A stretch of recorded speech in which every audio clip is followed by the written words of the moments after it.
পায়খানা তিত্তা না মিঠা দলিল সহকারে আলোচনা হইব ইনশাআল্লাহ। ধৈর্য সহকারে 2-3 মিনিটের যদি আলোচনা শুনেন আপনারা জানতে পারবা, বুঝতে পারবা পায়খানা তিত্তা হয়নি না মিঠা।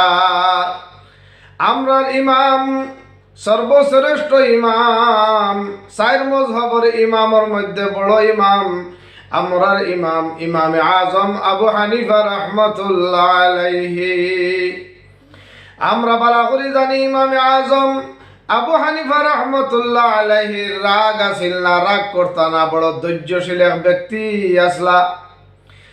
একবার এক এহুদি বেটায় মনে মনে মনে মনে ভাবিয়া নিল যে ইমামে আজমে বলে রাগ করেন না, তান রাগ উঠানি যায় না। আজকে আমি চেষ্টা করিয়া দেখবো ইমামে আজম আবু হানিফা রাহমাতুল্লাহ আলাইহির রাগ উঠানি যায় কিনা। ইমামে আজম আবু হানিফা রাহমাতুল্লাহ আলাইহি রাত 12টার সময় তাহাজ্জুদের নামাজ পড়িয়া বিছনাত গেছেন আরাম করতা। ওটামিত এহুদি বেটায় মনে করছে যে রাত 12টার বাদে তো মানুষ ঘুমতা হন, দেখিছেন ইমামে আজম রে ঘুমর মধ্যে তুলিয়া ডাকিয়া তান রে একটা মাসলা জিকাইমু, কারণ ঘুমর মানুষরে ডাকলে তো মানুষে রাগ করয়।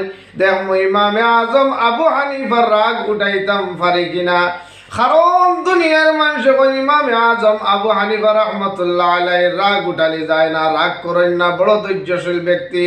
পরীক্ষা করবার লাগি ইহুদি বেটা রাত 12টার পরে 1টার সময় গিয়া ইমামে আজম আবু হানিফা রাহমাতুল্লাহ আলাইহির দরজার মধ্যে গিয়া খট খট খট খট শব্দ দিল।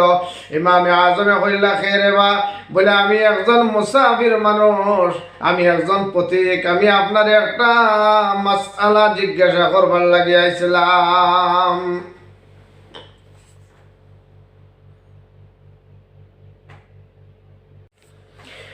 আমি আপনার একটা মাসআলা জিজ্ঞাসা করবার লাগি আইছিলাম।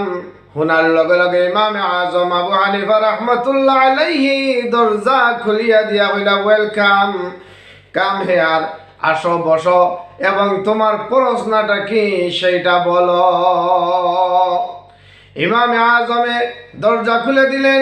সেই ব্যক্তি, সেই এহুদি ব্যক্তি ঘরের ভিতরে ঢুকলো। ঢোকার পরে বসলো। ইমামে আজম জিজ্ঞাসা করলেন, ভাই আপনার মাসআলা কি, আপনি বলতে পারেন? এই ইহুদি ব্যক্তি বলল, হুজুর আমার মন নাই, আমি যে মাসআলাটা জিজ্ঞাসা করবার লাগি আইছিলাম, আপনার ঘর ঢুকার লগে লগে মাসআলাটা আমি ভুলে গিয়েছি, ফাউরি লাইছি। ইলা যদি আমরা রেখে রাত 12টার বাদে ঘুমের মধ্যে ডাকিয়া উঠায়, মাসলা জিজ্ঞাসা করবার লাগি ডাকিয়া উঠাইন, ঘুমের মধ্যে ডাকলেও তো আমরা রাগ করি লাইমো, খারাপ পাইলে নেমো, গুসা করি লাইমো।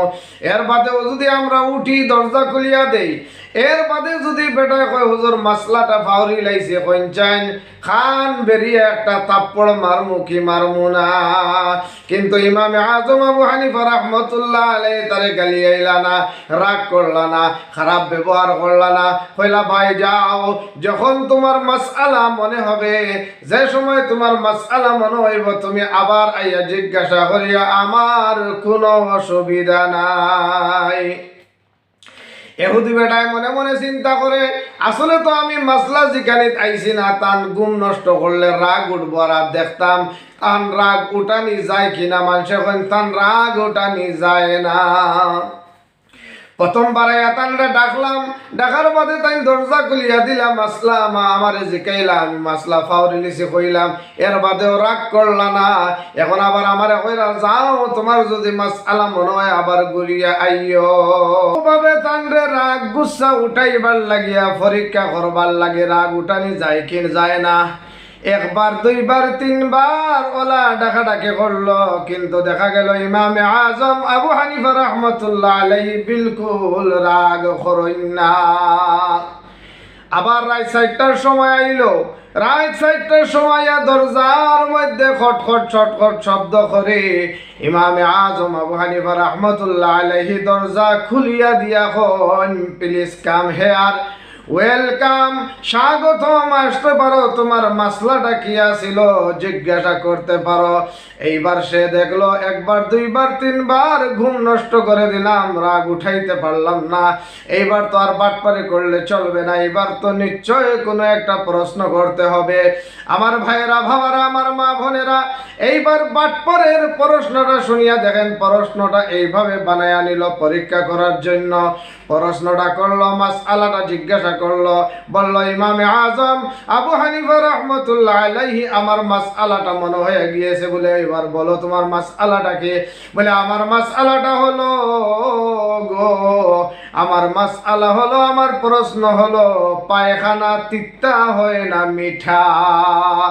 বলেন তো, এইভাবে যদি আমাদেরকে কেউ প্রশ্ন করে, থাপ্পড় মারতে কিন্তু দেরি হবে না।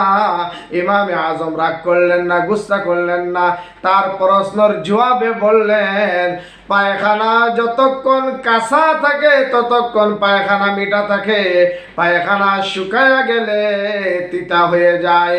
এইবার সে ইহুদি বেটা প্রশ্ন করলো, পায়খানা কাঁচা থাকলে মিষ্টি থাকে, মিঠা থাকে, শুকায়া গেলে তিতা হয়ে যায়, আপনি খাইয়া দেখছেন কি না? সে প্রত্যেকটি প্রশ্ন করতেছে, তার উদ্দেশ্য হলো ইমামে আজম আবু হানিফাকে রাগ উঠানোর জন্য, গুসা করানোর জন্য। কিন্তু ইমামে আজম রাগ করলেন না, গুসা করলেন না, বললেন, বাবা, পায়খানা কাঁচা থাকলে মিঠা হয়, শুকাইয়া গেলে তিতা হয়, আমি খাইয়া দেখি নাই, কিন্তু আমার কাছে দলিল আছে। এইবার ইহুদি বেটায় বলল, আপনার কাছে কি দলিল আছে, পেশ করেন। বলে, কাঁচা পায়খানার উপরে মাছি বসে, মাছি বসাটা হলো পায়খানা মিঠা হওয়ার প্রমাণ বা দলিল। আর পায়খানা শুকাইয়া গেলে মাছি বসে না, মাছি না বসার কারণে দলিল হয়ে গেল শুকনা পায়খানা তিতা হয়ে যায়। আমার ভাইরা, বাবারা, ধৈর্য সহকারে আমরা যদি জীবন যাপন অতিবাহিত করি, ইমামে আজমের গুণে যদি গুণান্বিত হতে পারি,